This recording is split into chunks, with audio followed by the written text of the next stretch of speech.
Good morning, everyone. Welcome to 15 Minutes of Fame. I am your host, Phil Robinson. And this is the show where we take the five hottest topics facing Raider Nation and we answer them real quick and get in, get out. Nobody gets hurt and everybody can go back to work. So, without further ado, topic number one. As everybody knows, and it's been a couple weeks since I knocked out this show.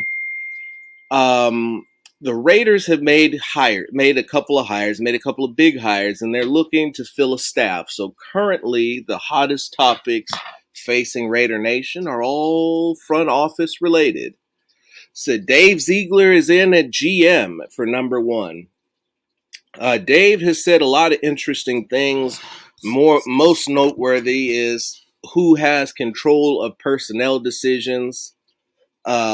What it is that the new culture is going to be, who he is, and most importantly, what he plans to do or how he plans to approach the relationship with quarterback Derek Carr.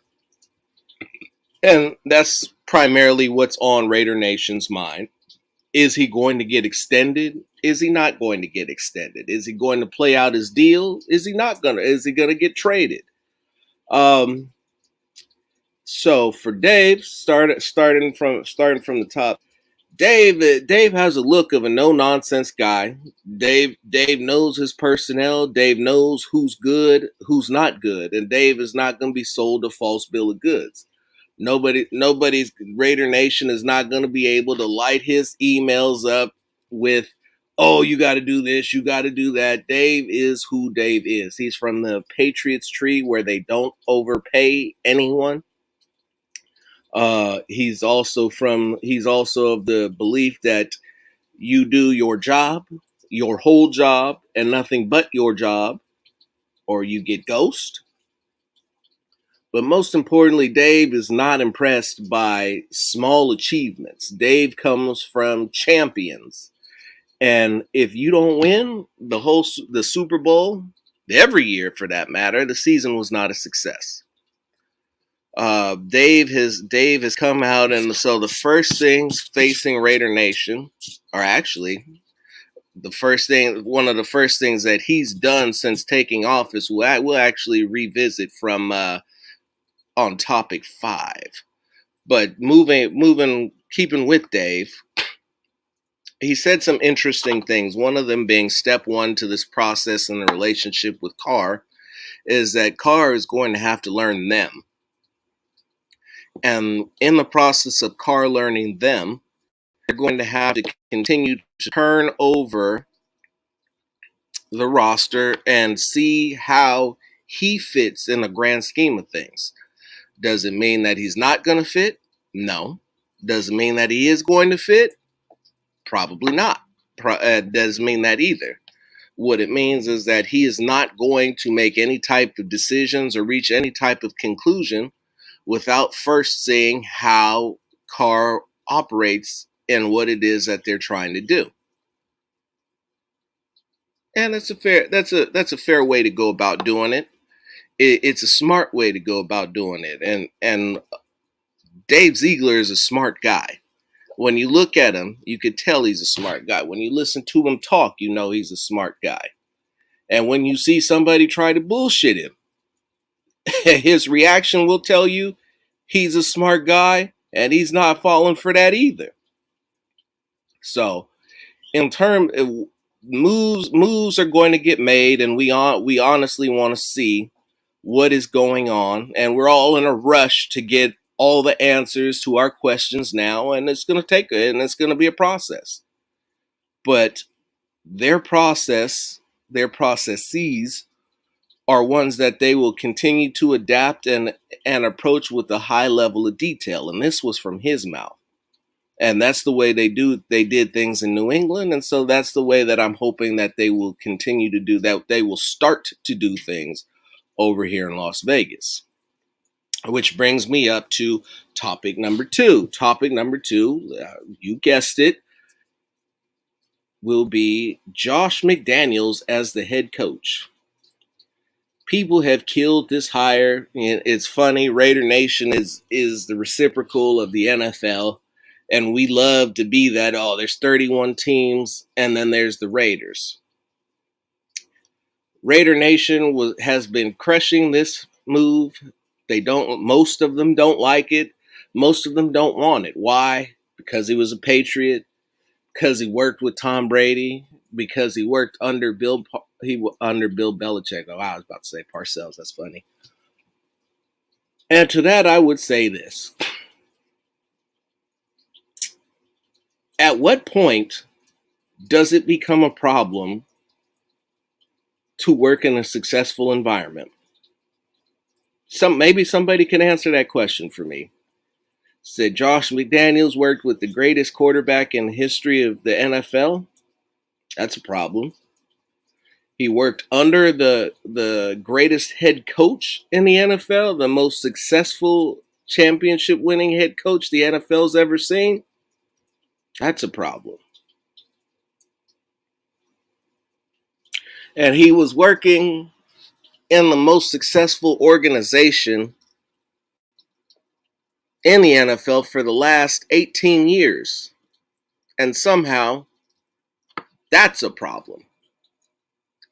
I've never seen people who've become so used to losing get mad at having winners enter the building. Get mad at winners bringing winning strategies, winning philosophies over to a losing product. The Raiders made the playoffs in 2021, much like the same way they did it in 2016, winning a gang of close games, overtime victories, 4 overtime victories,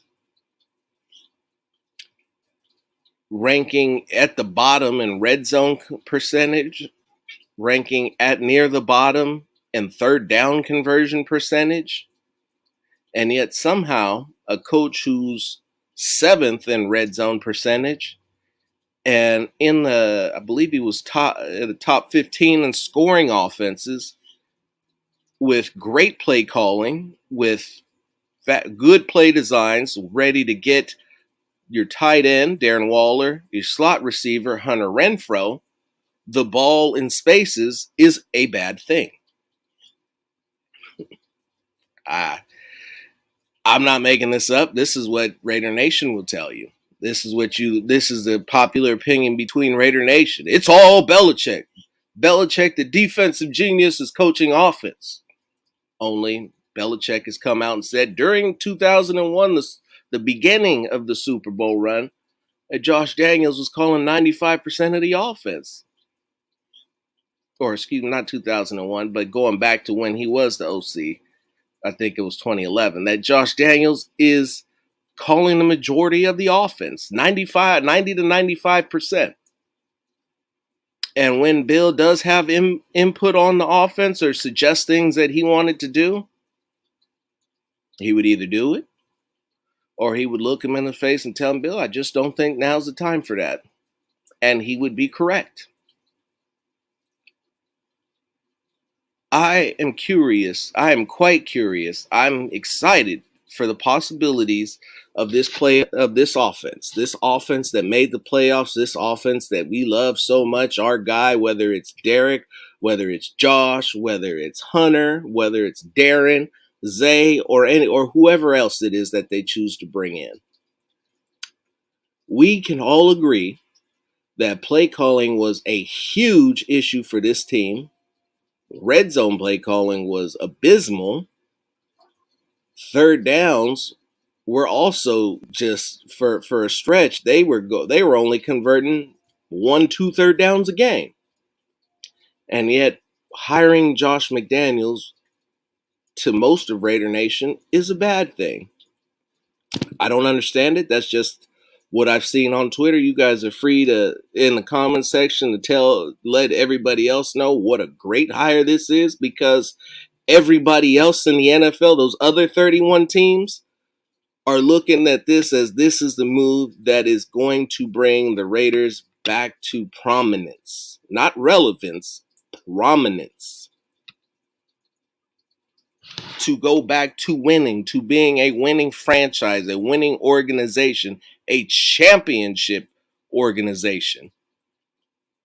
What more could you want? What more could you want? So, heading into topic number 3. Topic number 3 is now we're heading into the unknown. So from here on, it's purely speculative. We don't really know who it is, but who will be the DC, the defensive coordinator? At this time, they're bringing in Sean Desai, who was the defensive coordinator of Chicago, top 10 defense. Khalil Mack loves him. You saw what he's been able to do with Roquan Smith with the linebackers, the pressures that they get, the defensive line, the coverage, the predominantly zone cover scheme, 60% zone, 20% man, and then the other 20 was combo coverage. According to McDaniels, as he was talking about the fronts, the offense today's defenses spend 85% of the time in sub packages. So very rarely are you in a base formation as 3 down linemen or 4 down linemen or 3 linebackers or 4 linemen. It doesn't really particularly matter because most of the time you're going to be in a 4-2-5 or a 3-3-5. But he blitzes about 24% of the time, and so it would be interesting to see what he does. He'd be another younger guy, and the theme of this particular staff has been youth in terms of coaching. Now, they're not stupid, dumb, young, the youngest coaches anybody's ever seen.